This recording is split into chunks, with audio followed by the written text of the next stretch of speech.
오늘은 관계적인 어려움이 있을 때 라는 제목으로 말씀을 같이 나누겠습니다. 오늘 본문 말씀의 제목부터 좀 보시겠습니다. 보면은 이렇게 되어 있습니다. 다윗의 시 라고 되어 있고 뒤에 인도자를 따라 부르는 노래 이렇게 되어 있습니다. 이 인도자를 따라 부르는 노래라는 이 표현의 의미를 우리 성도님들이 알고 계시면 좋을 것 같아요. 왜냐하면 시편에 50편 이상 이 제목이 붙어 있습니다. 인도자를 따라 부르는 노래, 인도자를 따라 현악에 맞춘 노래, 인도자를 따라 여두둔의 법칙에 의한 시, 인도자를 따라 깃딧에 맞춘 노래 이런 식으로 이 인도자를 따라 부르는 노래라는 제목이 붙은 시편이 50편 이상이 되기 때문에 무슨 의미인지를 알고 계시면 좋을 것 같아요. 이 인도자를 따라 부르는 노래라고 하는 것은요, 결론을 이야기 드리면 성전 예배 때 공식적으로 불렸던 찬송이었다는 것을 의미합니다. 그러니까 어떤 시든지 그 제목에 인도자를 따라라는 말이 붙어 있으면요, 이 시편은 성전 예배 때 쓰인 시구나. 이 시편은 성전 예배 때 공식적으로 모든 사람들의 입에서 불려졌던 노래이구나, 시구나 라고 아시면 되는 것입니다. 오늘 본문도 그렇습니다. 오늘 본문은 다윗의 시입니다. 내용을 보시면 조금 힘든 내용이에요. 오늘은 말씀이 악인들이 자신을 위협하는 것에 대한 다윗의 탄원시입니다. 그리고 이 탄원시를 다윗이 언제 썼는지 알 수가 없습니다. 명확하게요. 전통적으로는 크게 세 가지 정도로 생각해 볼 수 있습니다. 아마 이 시는 사울에게 쫓길 때 썼을 것이다. 또 하나는 아들 압살롬의 반역 때문에 쫓길 때 썼을 것이다. 또 하나는 다윗이 왕으로 있을 때 자신의 반대파 사람들 때문에 모함을 받고 마음이 어려웠을 때 쓰였을 것이다 라고 보는데, 어찌됐든 정확하게는 알 수 없지만 다윗이 악인들로 하여금 지금 위협을 받을 때 이 시편을 썼다는 것은 분명하죠. 그런데 중요한 건 뭐냐면 이것입니다.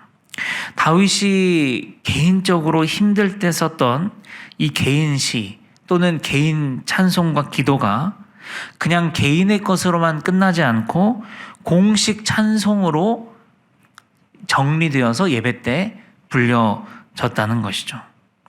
하나님은 이전에 있었던 한 사람의 탄식의 경험을 예배의 노래로 바꾸셔서 모든 사람의 고백이 되게 하셨다는 것입니다. 그리고 바로 오늘 말씀이 그런 찬송이라는 것이죠. 오늘 우리 성도님들께서도 지나오신 삶 가운데 혹시 탄식의 경험이 있으신가요? 아니면 혹시 지금 겪고 있는 탄식의 경험이 있으십니까? 그러면 이것을 시나 노래로 오늘 한번 적어 보시면 어떨까요? 하나님께 드려보시면 어떨까요? 또 마음이 되시면 목장원들하고 한번 나눠보셔도 참 은혜가 되지 않을까 싶습니다. 어찌됐든 오늘 본문을 통해서 오늘 혹시 다윗과 같이 관계적인 문제 가운데 구조적인 악으로 인해서 힘들어하시는 분들, 이것을 경험하면서 힘들어하고 탄식하시는 우리 성도님들이 계시다면 오늘 이 말씀을 통해 어떻게 기도하면 좋을지, 어떻게 대처하면 좋을지, 어떻게 우리가 이것을 해결해 가야 될지 힌트를 얻는 시간이 될 수 있으면 좋겠습니다. 혹시 춥지 않으시죠? 히터를 좀 껐으면 좋겠습니다. 있어요. 집사 있습니다. 네. 첫 번째는 뭐냐면 다윗은 현실을 그대로 하나님께 아뢰었다는 것입니다. 말씀을 같이 읽겠습니다. 2절부터 5절까지인데요. 시작. 그들이 마음속으로 악을 꾀하고 싸우기 위하여 매일 모이오며 뱀같이 그 혀를 날카롭게 하니 그 입술 아래에는 독사의 독이 있나이다. 여호와여, 나를 지키사 악인의 손에 빠지지 않게 하시며 나를 보전하사 포악한 자에게서 벗어나게 하소서. 그들은 나의 걸음을 밀치려 하나이다. 교만한 자가 나를 해하려고 올무와 줄을 놓으며 길 곁에 그물을 치며 함정을 두었나이다. 셀라. 여러분, 혹시 누군가가 매일 나를 싫어하는 것 같고 또 늘 마음속으로 나에 대해서 안 좋게 생각하는 것 같고 어떻게 하면 나의 꼬투리를 잡을까 하고 있는 것 같은 또 그런 상황, 또는 그 사람 혹은 그 사람들의 혀가 뱀같이 날카로워서 들을 때마다 그냥 흘려지는 게 아니고 정말 독사의 독처럼 내 전신에 퍼져서 한마디 들었을 뿐인데 그것이 나를 온종일 힘들게 하는 거죠. 하루 종일 아프게 하고 신음하게 하는 것을 혹시 경험해 보셨나요? 또는 어떻게든지 나의 걸음에 올무와 줄을 놓아서 어떻게든지 나를 밀쳐 넘어뜨리려고 하는 거죠. 여러분, 이 올무와 줄이 눈에 잘 보이면 또 쉽게 피할만 하면 누구나 안 걸리고 피하겠죠. 근데 사실 그들이 놓는 이 올무와 줄은 쉽지 않습니다. 잘 보이지도 않습니다. 보여도 어떻게 되냐면 화가 나고요. 마음이 팍 상하고 부글부글 끓고, 그러면 되갚아주고 싶은 게, 똑같이 되갚아주고 싶은 게 우리 사람 본성이죠. 그래서 본성대로 화를 지르고 눈에는 눈, 이에는 이, 이렇게 하면 어떻게 되죠? 결국은 개판되죠. 완전히 나도 만신창이가 됩니다. 어떻게든지 밀쳐서 나를 넘어뜨리고 하는 것이죠. 여러분, 이때 다윗은 어떻게 했냐면 자기가 느껴지는 감정과 그 사실을 그대로 하나님께 아뢰었다는 것이죠. 하나님, 아무개 때문에 제가 힘듭니다. 맨날 아무개가 저를 이렇게 합니다. 그의 말이 하루 종일 나를 아프게 하고 나를 부글부글 끓게 합니다. 이렇게 아뢰했다는 거고요. 그리고 이렇게 기도합니다. 아주 중요한 부분이라고 생각해요. 우리도 이렇게 기도할 수 있으면 좋겠는데 4절에 이런 표현이 있습니다. 시작. 여호와여, 나를 지키사 악인의 손에 빠지지 않게 하시며. 여러분, 이 기도가 굉장히 중요합니다.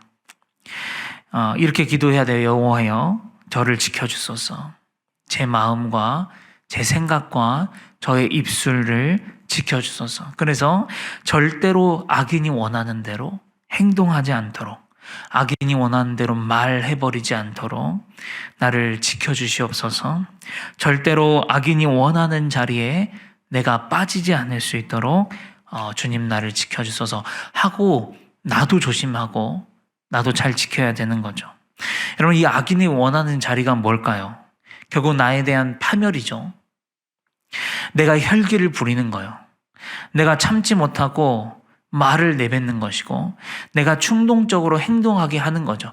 그래서 내 스스로가 자멸하도록, 나로 하여금 실수하도록 만드는 것이죠. 여러분, 교회 안에서도 마귀가 원하는 것이 바로 이것일 것입니다. 이때 우리는 다윗처럼 다만 하나님께 아뢰고 악인의 손에 빠져서 실수하지 않을 수 있도록 우리의 마음과 생각과 입술을 지켜달라고 기도해야 할 줄 믿습니다. 두 번째는 뭐냐면, 같이 읽겠습니다. 다윗은 하나님을 나의 하나님으로 고백하고 있습니다. 어떤 사람과 이 사람 간의 관계가 문제가 생겼을 때 그때 가장 나에게 심적으로 필요한 건 뭐죠? 내 편이 되어주는 사람 있는가에 따라서 우리는 힘을 낼 수가 있습니다. 여러분, 그런데 사람은 상황과 환경에 따라서 변하기도 하는 것 같습니다. 어제까지는 분명히 나를 좋아해 줬던 사람, 내 편이었던 사람도 10년, 20년, 30년을 나랑 함께 했던 사람도 어떤 상황이냐에 따라서 또는 이득에 따라서 금방 마음을 돌리기도 하고 사람은 연락을 끊기도 하고 피하기도 하고 갑자기 손절을 하기도 하고 배신을 하기도 하죠. 여러분 사실 다윗이야말로 이런 일들을 많이 겪었던 사람이에요. 아들 압살롬에게 배신을 당하고 자기의 최측근 참모였던 아히도벨이라는 사람에게 배신을 당하고요. 자신이 그렇게 섬겼던 사울 왕에게 쫓김을 당하죠. 사람은 그렇습니다. 그러나 언제나 변함없이 내 편인 분이 계시죠. 누구죠? 하나님이십니다. 하나님께서 언제나 내 편이십니다. 하나님께서는 무슨 일이 있어도 절대로 나를 떠나시거나 나를 버리시지 않는 분입니다. 그래서 다윗은 오늘 이렇게 기도를 하고 있습니다. 6절입니다. 시작.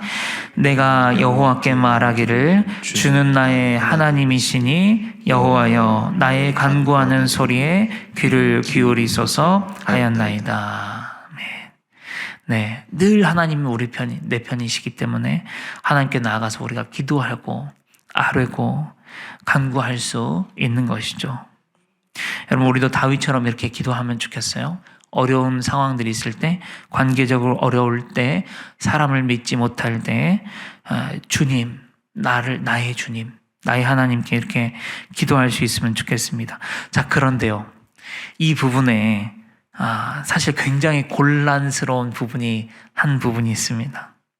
저는 이 부분을 이야기하면서 좀 한쪽이 불편함이 있었습니다. 왜냐하면 이런 부분 때문이에요. 뭐냐면 나의 하나님이 저분의 하나님이시기도 한 거죠. 예를 들면 이런 거죠. 저하고 우리 지금 방송실에 박한수 전사님 있는데 둘이 싸웠어요.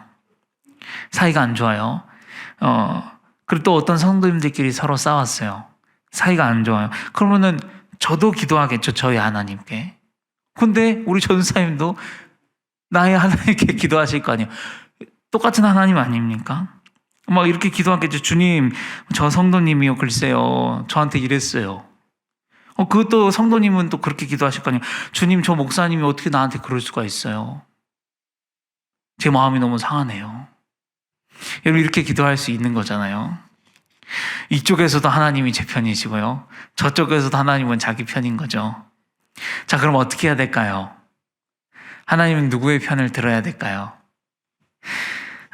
그래서 저는요, 우리가 기도하는 내용과 그에 걸맞는 태도가 중요하다는 것을 오늘 말씀을 통해서 깨달을 수 있었습니다.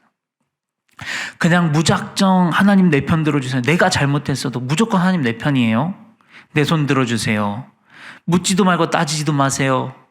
하나님 제 편 들어주세요. 그냥 안 들어주시면 삐질 거예요. 네, 이렇게 하는 게 아니고요. 다윗이 뭐라고 기도하냐면 8절에 이렇게 기도를 하더라고요. 읽겠습니다. 시작. 여호와여 악인의 소원을 허락하지 마시며 그의 악한 꾀를 이루지 못하게 하소서.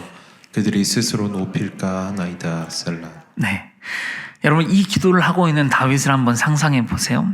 다윗은 어떤 자세와 어떤 마음으로 이 기도를 드리고 있을까요?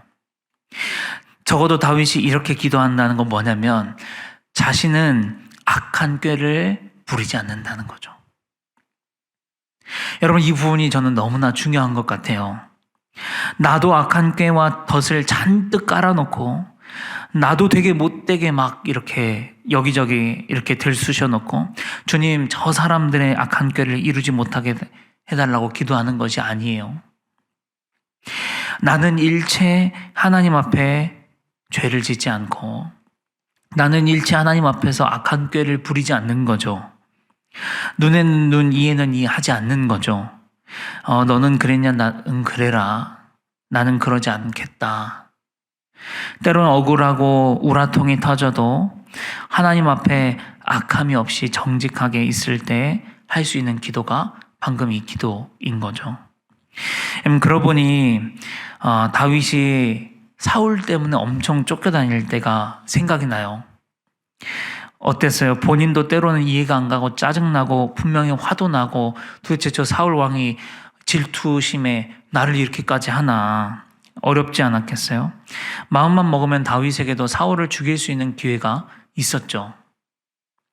동굴 속에 사울이 잠자고 있을 때 다윗은 충분히 그때 사울을 죽이고 자신의 이 힘든 고난에서부터 벗어날 수 있었어요. 자신의 지금 이 힘든 고통을 끝낼 수 있었습니다. 그런데 다윗이 어떻게 합니까? 그의 옷깃만 살짝 베고 나오죠. 그러면서 뭐라고 하냐면 하나님께서 기름 부어 세우신 왕을 내가 손들어 칠 수 없다. 그런 이야기를 합니다. 여러분, 다윗이 얼마나 하나님을 경외하고 있는가가 느껴지는 대목이에요. 여러분, 우리가 이런 마음으로 살아야 하고 이런 마음으로 하나님 앞에 정직하게 있을 수 있어야 한다는 것입니다. 우리가 이런 깨끗한 마음으로 막 나도 술수를 부리고 나도 꾀를 부리면서 저 사람 꾀를 이루지 못하게 해달라고 기도하는 건 아니죠. 나는 하나님 앞에 정직해야 되는 거죠. 저 사람이 아무리 나에게 덫을 놓고 저 사람이 아무리 나에게 꾀를 부릴지라도 나는 그렇게 하지 않는 거죠. 그러면서 기도할 수 있는 거죠. 하나님, 저들의 꾀를 이루지 못하게 해달라고. 그때야 정직하게 기도할 수 있는 것입니다. 여러분, 그래서 세 번째 다윗은 어떻게 하냐면 처분을 하나님께 부탁을 합니다. 말씀을 9절부터 12절까지 읽겠습니다. 시작. 나를 애워싸는 자들이 그들의 머리를 들 때에 그들의 입술에 재난이 그들을 덮게 하소서. 뜨거운 숯불이 그들 위에 떨어지게 하시며 불 가운데와 깊은 우너에 그들로 하여금 빠져 다시 일어나지 못하게 하소서. 악담하는 자는 세상에서 굳게 서지 못하며 포악한 자는 재앙이 따라서 패망하게 하리이다. 여러분, 내가 할 수 있는 게 아니에요. 내가 직접 벌을 내리거나 내가 직접 되갚아주지 않아요. 내가 직접 그들을 징계하는 게 아니라 이 부분은 하나님께서 보시고 하나님께서 심판하시도록 결정하시도록 맡겨드리는 겁니다. 하나님이 보셨을 때 그들이 회개하지 못하고 계속 입술을 놀리고 범죄하면 그만큼 그들이 하나님 앞에 징계를 받겠죠. 계속 누군가를 향해서 웅덩이를 파는 인생은 결국 자기가 그 웅덩이에 빠지게 되겠죠. 평생 누군가를 악담하면서 살면 그것에 대한 보응을 자신이 받겠죠. 포악을 행하면 행할수록 그것에 대한 보응을 자기가 받겠죠. 하나님께서 각각 행한 대로 심판하겠다고 말씀하셨기 때문입니다. 우리가 이렇게 대처해야 하는 거죠. 우리가 이렇게 대처해야 되는 이유를 또 12절에 이렇게 이야기를 합니다. 읽겠습니다. 내가 알거니와 여호와는 고난당하는 자를 변호해 주시며 궁핍한 자에게 정의를 베푸시리이다. 네. 여러분, 주님은 누가 진짜 고난당하고 있는지 아시죠? 누가 정말 억울한지 아시죠? 그래서 변호해 주시는 분입니다. 정말 궁핍한 자가 지금 누구인지를 아시죠? 그래서 정의를 베푸시는 하나님이십니다. 그리고 자, 마지막에 이렇게 말씀을 합니다. 시작. 진실로 의인들이 주의 이름에 감사하며 정직한 자들이 주의 앞에서 살리이다. 아멘. 여러분, 이 고백은 누구만 할 수 있는 거죠? 악인들의 위협과 핍박 가운데서도 정직했던 사람, 하나님 앞에서 깨끗했던 사람, 죄를 짓지 않았던 사람만 할 수 있는 고백인 줄 믿습니다. 사랑하는 성도 여러분, 관계적인 어려운 문제 속에서도 우리는 하나님 앞에 정직하기를 원합니다. 힘들겠지만 화가 난다고 눈에는 눈, 이에는 이 하지 말고, 말해서 실수하지 말고, 충동적으로 행동하지 말고, 악한 마음으로 꾀를 만들지 말고 하나님께 아뢰며 하나님께 부탁드리며 정직하게 살아갈 수 있는 우리가 되기를 소망합니다. 기도하겠습니다. 사랑하는 아버지 하나님, 요즘 세상은 점점 이기적이고 자기중심적이고 악해져만 가고 있습니다. 그렇지만 우리는 하나님 앞에 정직하게 살아가기를 원합니다. 저들이 악한 마음 품었다고 해서 나도 악한 마음 품지 않게 하여 주시옵소서.